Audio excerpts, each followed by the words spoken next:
Hello అందరికీ welcome to my channel. Tirumala laddu కల్తీపై తెలంగాణ ప్రభుత్వం కీలక నిర్ణయం. ఆలయాల్లో వినియోగించే నెయ్యి ఇతర పదార్థాలను తనిఖీ చేసి ల్యాబ్కి పంపించాలని రాష్ట్ర ప్రభుత్వం ఆదేశించింది.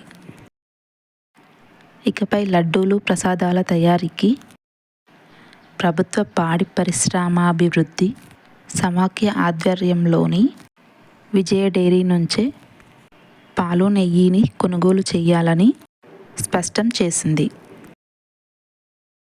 ఇప్పటి వరకు ప్రైవేటు కొనుగోళ్లకే ఆలయాల ప్రతినిధులు మొగ్గు చూపడంతో కొన్ని చోట్ల అక్రమాలు జరిగినట్లు ప్రభుత్వం పరిశీలన చేయగా ఈ విషయం తెలిసింది. ఈ తప్పు ఎవరి వల్ల జరిగినా కూడా ఆ వెంకటేశ్వర స్వామిని మనందరం క్షమాపణ వేడుకుందాం.